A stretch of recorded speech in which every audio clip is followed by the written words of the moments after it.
Hello guys, in today's video I'm gonna show you how to fix Instagram freeze follower glitch easy and quick. If you want to fix it, all you have to do first, just go to settings, scroll down until you find apps, and then click apps, and now go to freeze.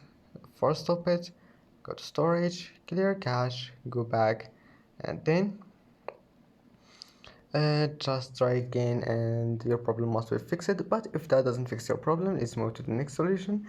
Now just restart your phone and then turn off your Wi-Fi and turn it on.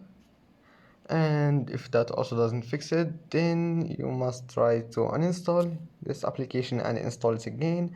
And that's it for today's video. If you like this video and if this video is helpful for you, don't forget to like and don't forget to subscribe, and thank you for watching this video until the end, and see you in the next video.